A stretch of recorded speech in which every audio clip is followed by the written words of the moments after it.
Posible nang muling sumigla ang industriya ng telebisyon sa bansa matapos umanong maganap ang mahalagang pagpupulong ni ABS-CBN Chief Operating Officer for Broadcast Cory Vidanes at TV5 Network President at CEO Guido Sabaliero noong June 11, 2026 sa ABS-CBN compound.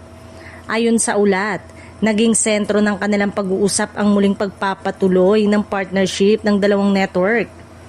Sa naturang dinner meeting, napag-usapan umano ang mga planong pagbabalik ng content sharing agreement ng Kapatid at Kapamilya Network na pansamantalang nahinto noong December 2025 dahil sa mga isyong pinansyal at operational concern. Dahil dito, muling nabuksan ang posibilidad ng mas malawak na kolaborasyon sa pagitan ng dalawang panig.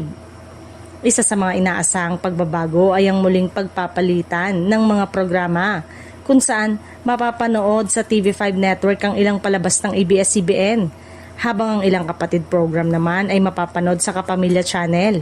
Ito ay itinuturing na hakbang para mas palakasin ang reach ng parehong network.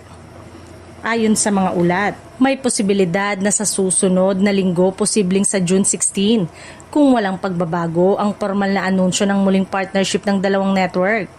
Marami ang umaasang eto na ang magiging simula ng mas malawak na pagbabalik ng kolaborasyon sa entertainment industry.